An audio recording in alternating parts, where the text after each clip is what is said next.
Hello and welcome to Unapologetically Brielle. Today I want to take you on a tour through my sanctuary, my jungle home that we have been in for a year and a half. It is going to be an intimate tour, and I'm excited to share with you some of the vulnerable aspects of my sacred space. So come on in.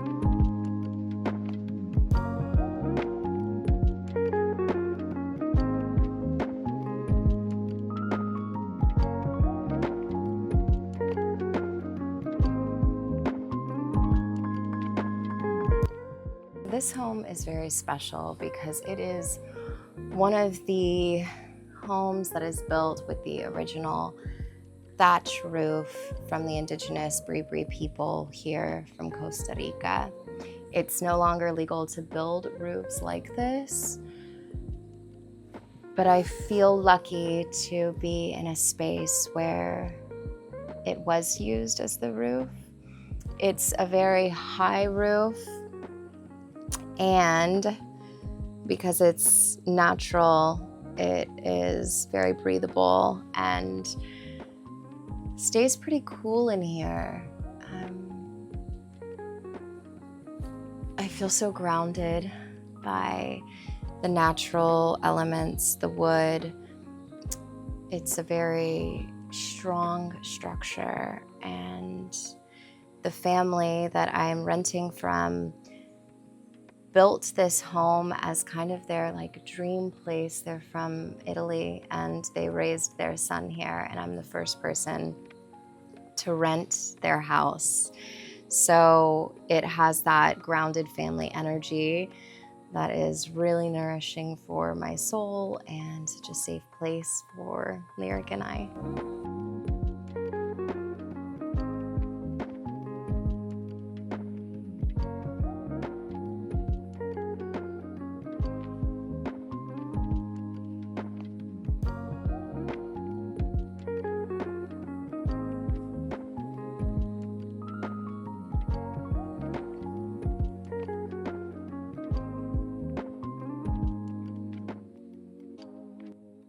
So this is my entryway that I'm about to show you. And before we get into all the things in my house and what they mean to me, I do want to preface this with there is a lot of things that Lyric's father gave me, or things that remind me of him.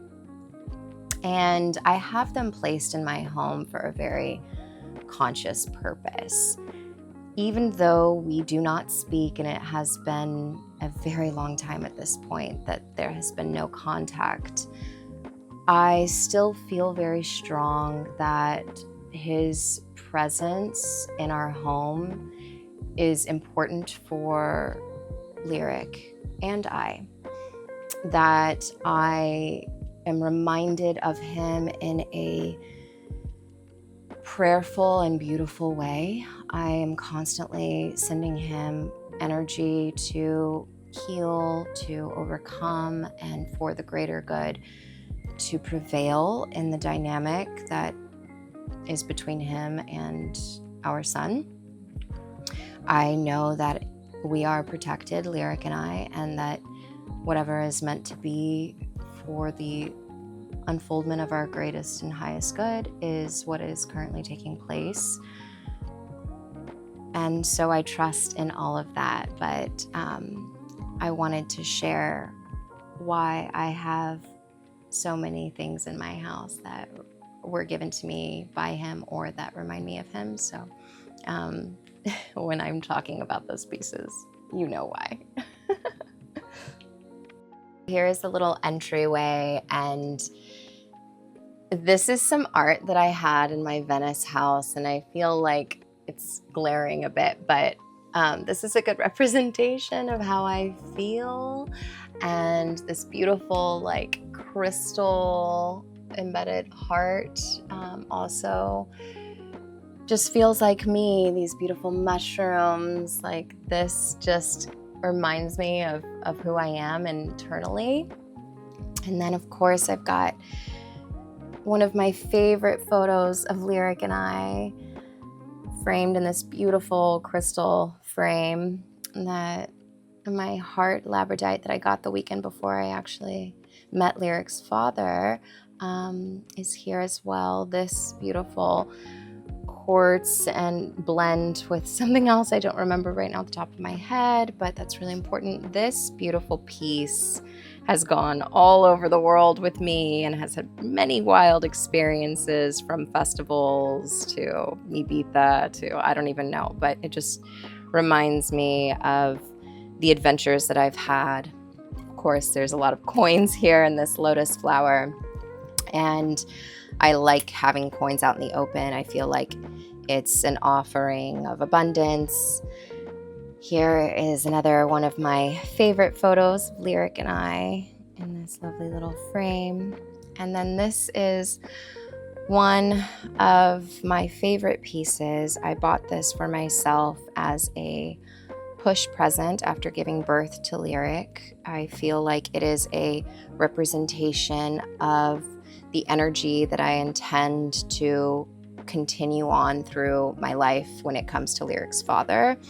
Dragons are a huge reflection of him, and the Kuan Yin sitting compassionately on the dragon is very symbolic for me to stay in that space of peace and calmness no matter what transpires in the dynamic of us. This beautiful piece of fluorite he actually bought for me, and so I think that it is important to have it next to there. And then this piece, I forgot what it's called as well, but yeah, these crystals, I would have to look in my crystal book to remember off the top of my head, but they're all very powerful and meaningful. This one is specifically helps with clearing EMF properties, and the router is right behind this picture frame, so I feel like that's just a nice crystal to have there. I also have some anointing oil. Rose, high frequency rose, is a really good one to have all the time. All of our beach things and hats and bags are over there. All of my handbags are here, and some hats. And of course, the first dream catcher.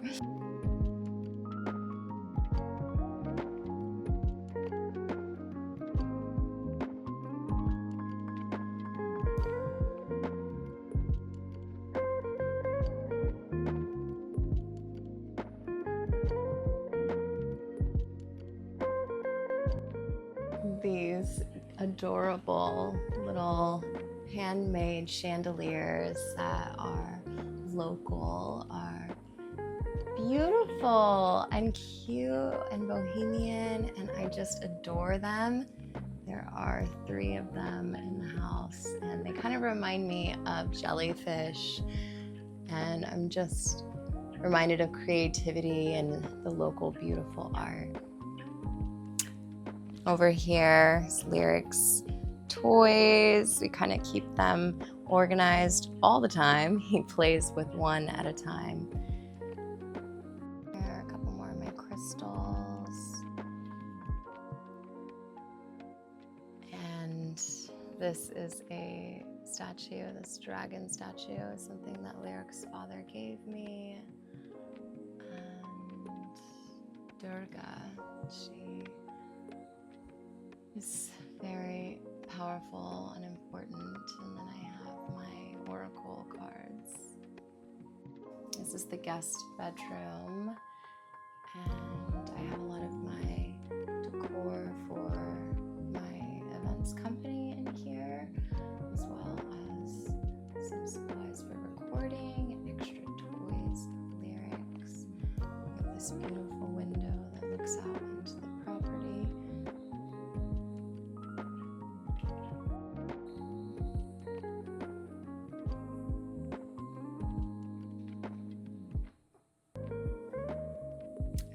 This in Mexico, in Sayulita, and it's the tree of life, so it just reminds me to be connected to nature.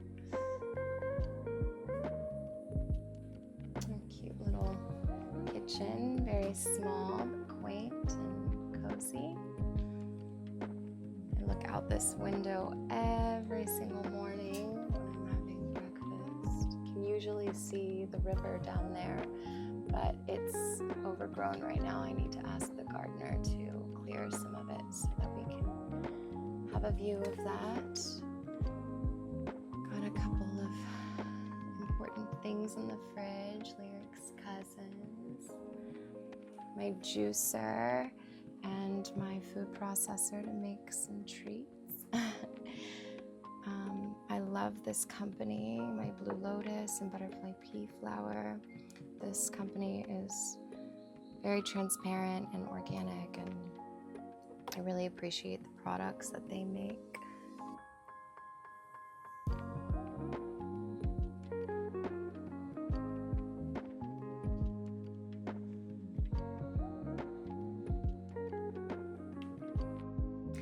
This is the bathroom, and I absolutely love this shower. Oh my gosh, I love it so much. It has a little bit of a lip on the bottom, so I fill it up and take a luxurious bath often. It's such a luxury here in the jungle. There's not a lot of places that have bathtubs, so I feel very lucky to have that. Of course, I have a dream catcher in the shower as well, but I love this bathroom. This bathroom is really special.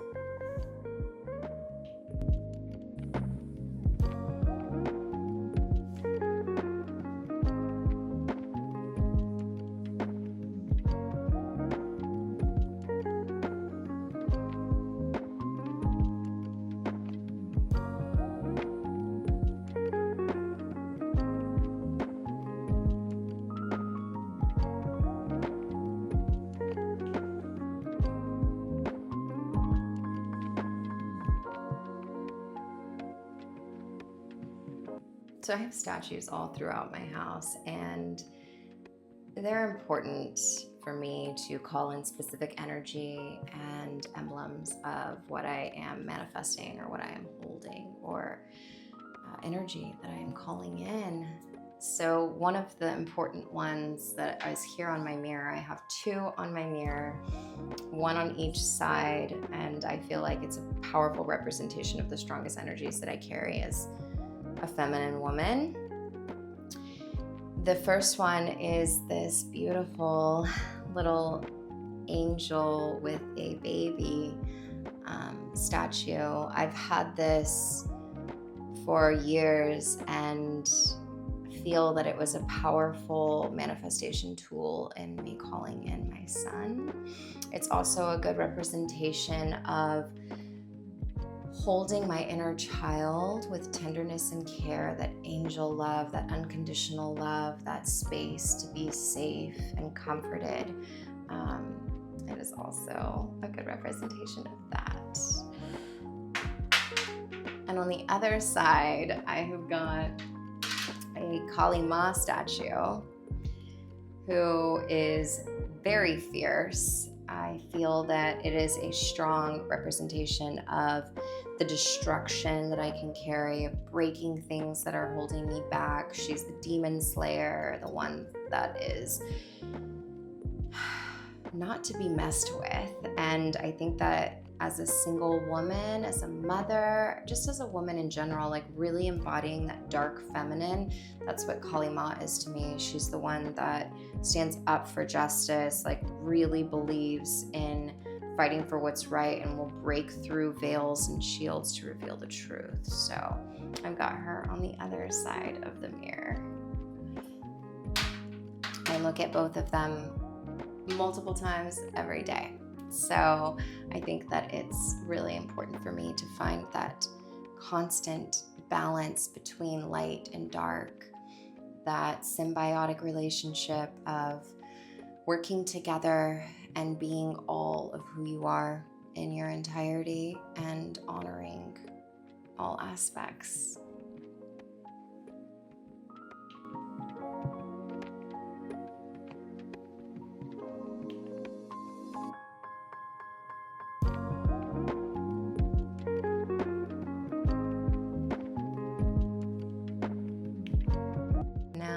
take you into my bedroom, but the thing about my bedroom right now is Lyric is taking a nap. So I'm gonna do my best to show you around the room without waking him up, hopefully, but I'm not going to explain a lot of the stuff in my room because I don't want to wake him up.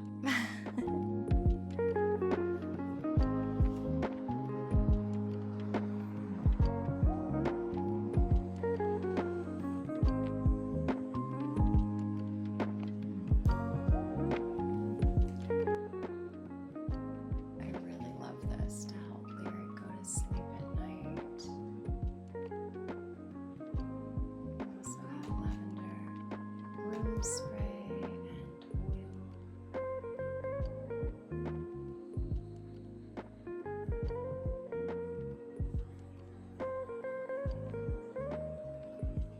This picture is really important to me to manifest the sacred unionship and love that I feel. I feel so much calmness in the representation of these two lovers.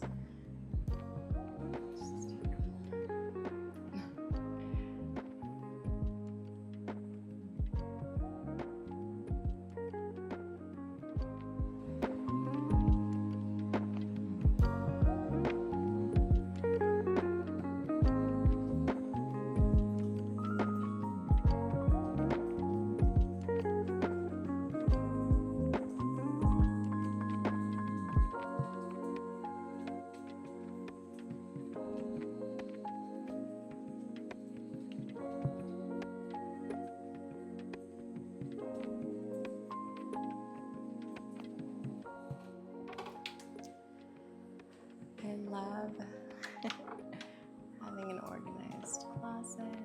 It was color coordinated. Obviously, I wear mostly neutral colors or white. And then there's some color on that side.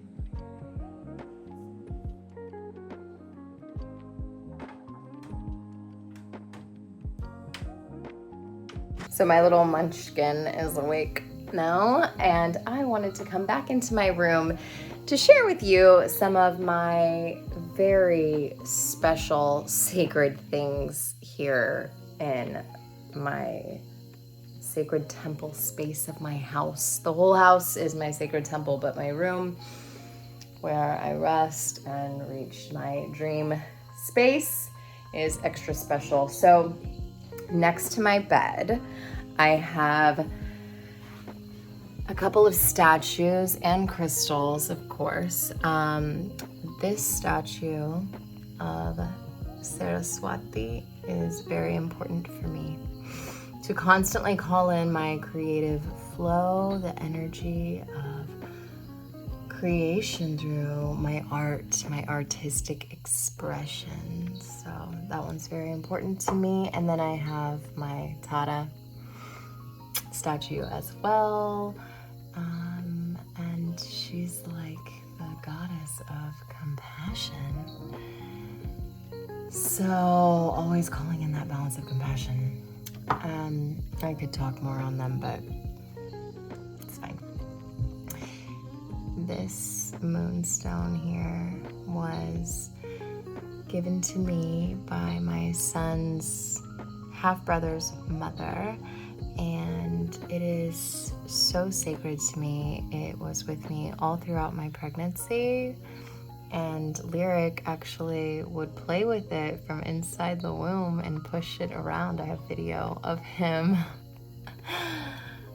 pushing it and feeling it and feeling the energy. She had it her whole pregnancy and during birth with her son. So very special stone and piece for me. And then I have a couple of other crystals, some citrine and some peridot and rose quartz.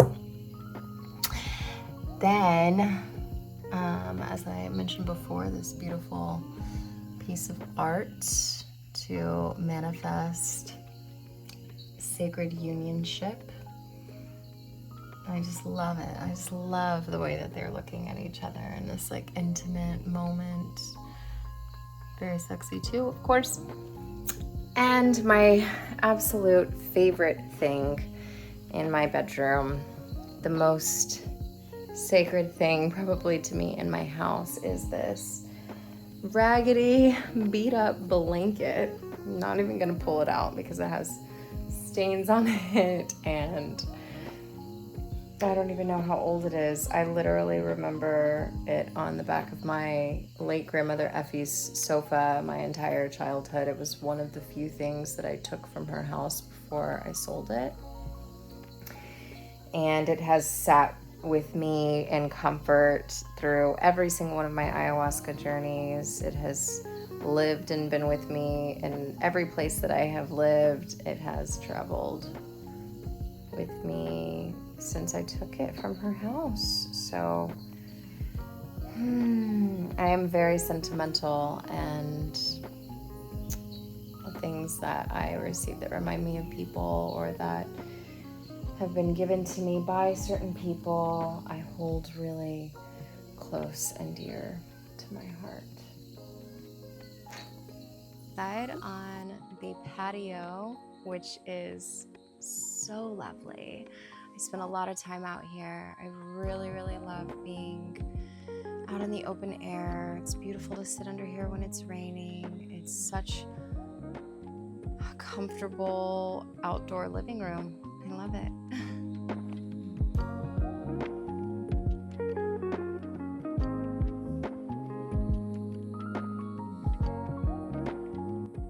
Piece here. I have literally, I'm not even kidding, had for probably like closer to 15 years, maybe. Yeah, at least. Yeah, it's probably right around 15 years. One of my youngest sister's best friends in high school gave it to me, and I always just really appreciated her with my sister. I felt like they had such a beautiful friendship, and she spent a lot of time around us, and she's still a part of my life. We talk often, and this is a gift from her that is sentimental and has been in my home for 15 years. The house where the laundry is, and everything hangs out in the open air drying racks that can sometimes take days when it's raining consistently. But the sun just came out now, so I think that these will finally dry. They've been out here since yesterday, or the day before, actually. But yeah, let me give you a better look.